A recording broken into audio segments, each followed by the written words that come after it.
new day, into a new dawn. It is 3:10 a.m.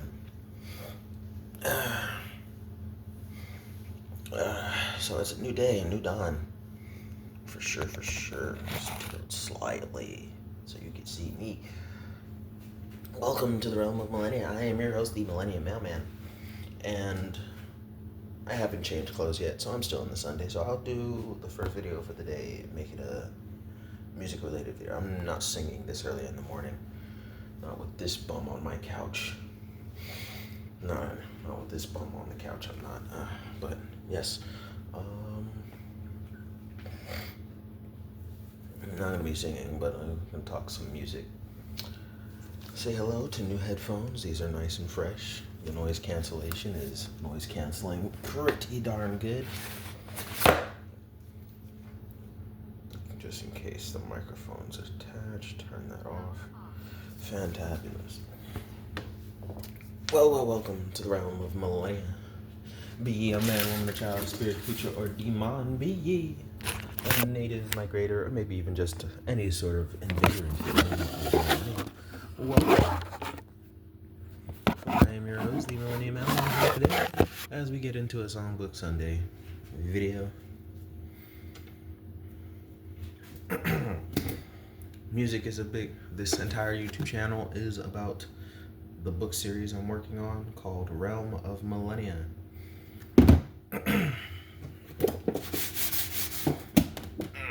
And to go along with that, music is a very big part of it.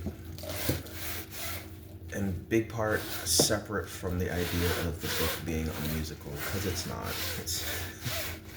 It's not, right? In my capacity as a songwriter, something that's very common in my family is we're big on lyricism, right? And I incorporate that throughout my life, right? Even though something sounds like the beat could be weird and funky, as long as the lyrics are lyricking, the song's a banger. The song can still be 10 out of 10, even if the tunes associated with the song are terrible, right? And better yet, if the tunes are terrible but the lyrics are still great, that is a marker of a great lyricist.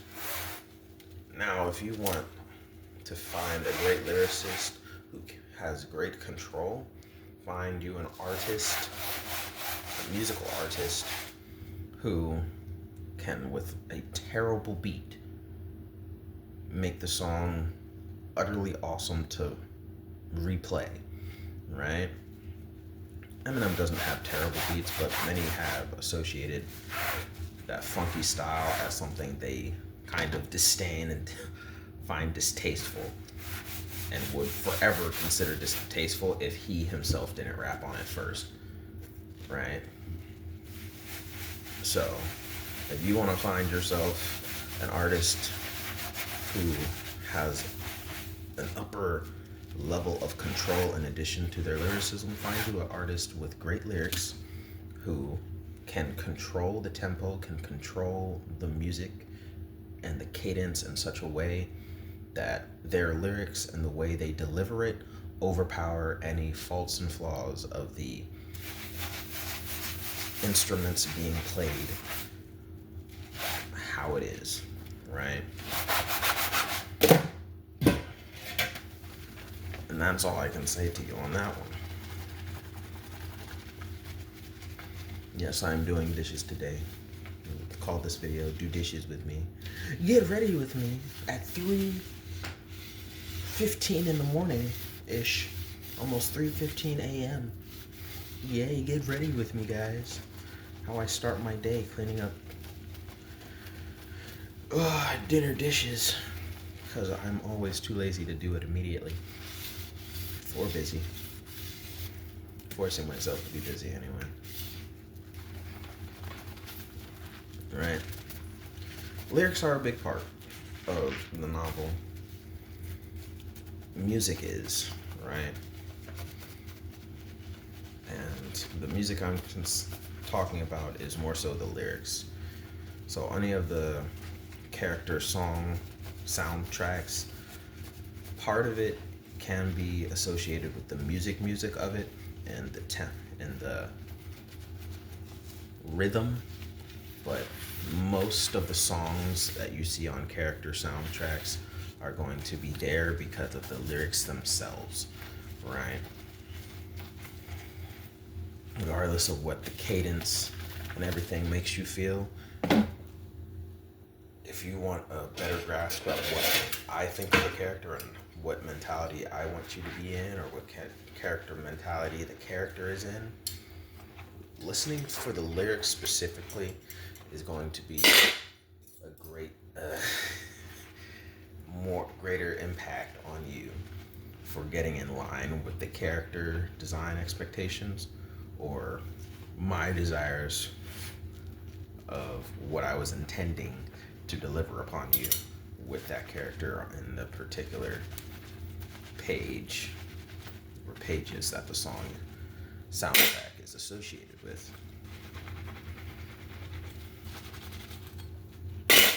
Right? Because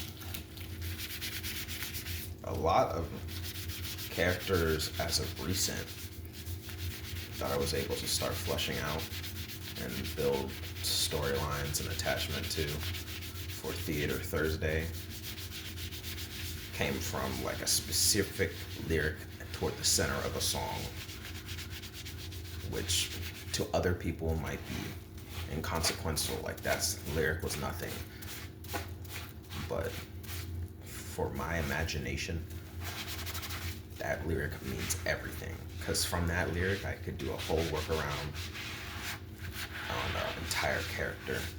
Like I heard the song Shadow by Livingston before, but I just gave it a listen like a week ago, and I was able to like basically come up with a whole villainous type character design for them in regards to their superpowers and abilities and whatnot. I'm like, oh yeah, that'd be nice. You know what, that would be nice, right? And in the next couple of days, I finished it like 2 days ago. In the next couple of days, I was able to fully flesh it out without slowing down my other stuff, taking my time on it, going back in and out. Taking my time, I was able to flesh out the character design. This character with shadow-like abilities, who in their villainous capacity is like, gets you scared of not even the dark, has you scared of the light and the shadows the light casts, right? It's just your shadow on the floor, don't worry. Is it though? Is it though? What, you afraid of the dark? Of the shadow? No, I'm not scared of the dark. No. I love the dark, because in darkness, shadows can't be cast on darkness. I'm scared of the light and the shadow the light makes. Because oh my god, no! Like, he just runs away. Oh, you thought I was going to deliver the full monologue? No. The character themselves can't even deliver the full monologue because the Shadow Man is there. Right? So, I got a Shadow Man character. And I think I did it very nicely. Because the way I conceptualize the Shadow character, I don't like mimicking other people and other stuff. So like Naruto's way of the Naruto series way with the Nara clan usage of shadows and shadow abilities, it's not the same. The One Piece anime, One Piece Gecko Moria or Gecko Moria, one of the two. I think it's Moria. That's a person with shadow abilities as well. I don't do it the same. So bad, right? I differentiate. And then there's other shadow-related abilities like voodoo and other various forms, generally along the same lines. But I try to differentiate nicely with all my stuff because I make it nice and personal. It's like I want something to stand out, right? So in the realm of millennia, music is a very big piece. Say it once, say it twice, say it a million different times. Music is very big, not in the capacity as the book or any live action or animated renditions I expect there to be of the realm of millennia. I don't expect any of it to be in the capacity of a musical in the slightest. No, right? It's very different structural formats for something to be a play, a musical type play, versus what I'm trying to do with my Realm of Millenia book series, right? The music, the lyrics themselves is the most important piece, right? Because whether, even in the real world, whether we realize it or not, the type of music you listen to kind of sits with you, because the music you listen to and how you receive it gets internalized on you. It imprints on you here in the real world. So, and that is part of the reason why both doctors and parentals get kind of weirded and wigged out when they find out the music you're listening to, because the music you listen to truly does imprint upon you. The more you say it, the more you repeat it. Repeat after the artist. Repeat after me. Down with the government. Repeat after me. F you, F this. Drugs, money, get more bitches and hoes. Get you more bitches and get you more hoes, right? Say it a million times, say it enough times a day, enough times in a week. Whether you recognize it or not, that mentality is imprinting upon you. The better you realize and recognize it's trying to imprint upon you sooner than later. Because when you notice it and you're able to acknowledge and recognize it, it'll have less power over you, right? I know lyrics and doctrines of ideologies like that are trying their best to warp their way into my mind. I sing the song anyway, right? Because I do know that. I understand it perfectly fine. So it's not going to have that same power of control over me as it would had I not known.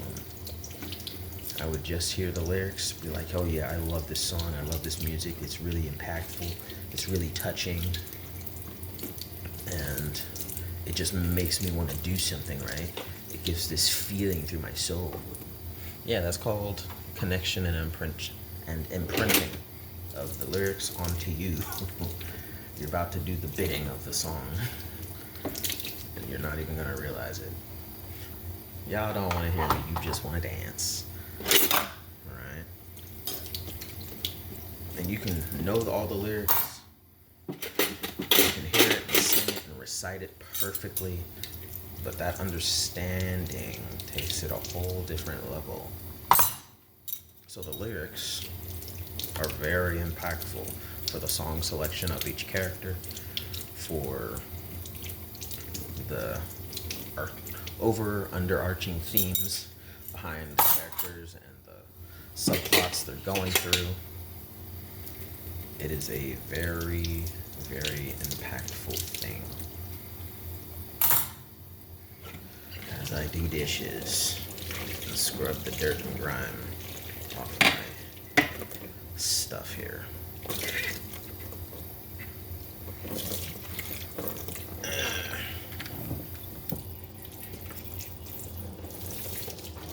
One second. Suds don't want to get off.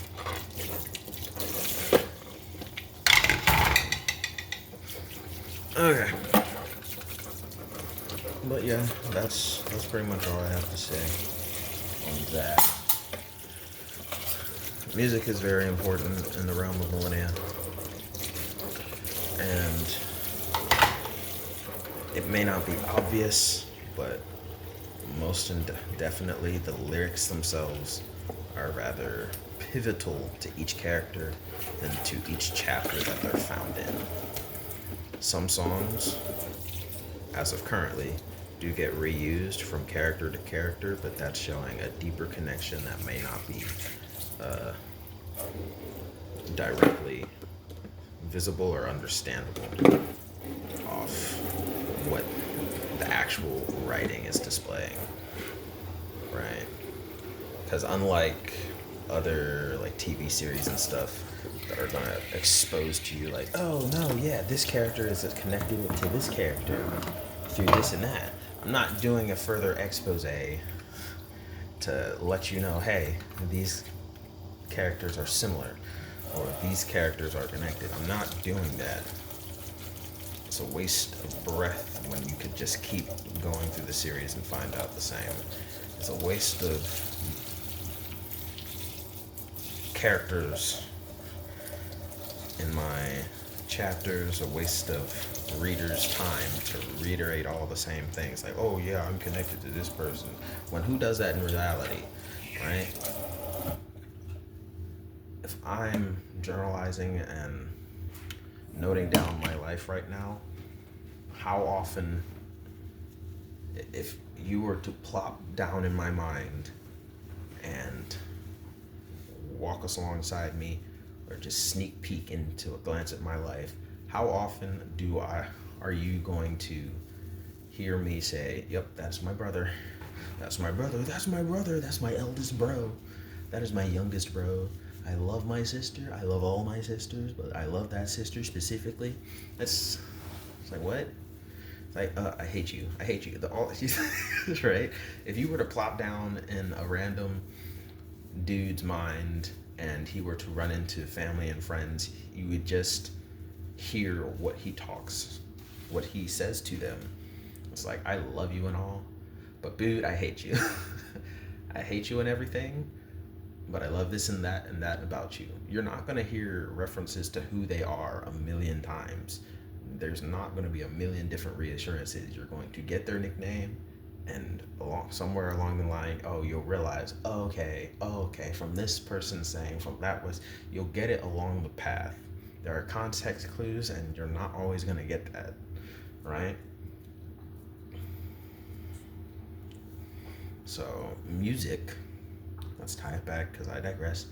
Music and the song choice and the song selections allow you to be able to easier and better connect certain characters in the same path. Excuse you. How similar or different or directly relatively connected certain characters are, because certain songs are kind of reserved for specific groups, and other songs are just like, hey, certain bands, there are a couple of songs reserved for particular groups, but certain bands and stuff are reserved for particular groups more specifically. And certain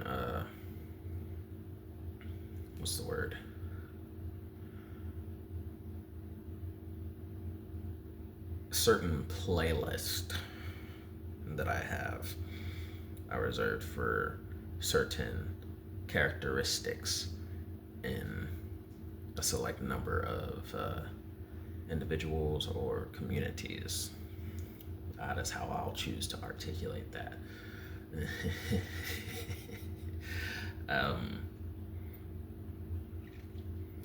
Do I want to give an example? Yeah, sure. I have a playlist labeled Thugs and Bandits, and all the songs that you can find in that playlist called Thugs and Bandits are reserved specifically for thugs and bandits groups that you run into in the Realm-of-Millenia. So, right, any song in that playlist, if you were to encounter it in the Realm-of-Millenia book series I'm writing, if you encounter any one of those songs, that means thugs and bandits are afoot. or thugs and bandits are directly being influenced or talked to or on the page that you are reading and listening to this part of the soundtrack, right?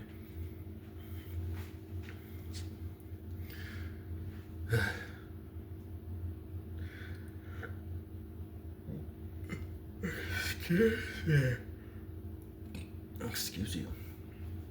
Right? That's the only one I feel like sharing. Thugs and Bandits. Yeah. That's the one. So that'll be my example. That's all for music I really have today, though. Excuse you. Yep, that'll be everything for Musical Sunday. I don't feel like changing my shirt, but I still got dishes to do, so I'll just do my next video in the same outfit.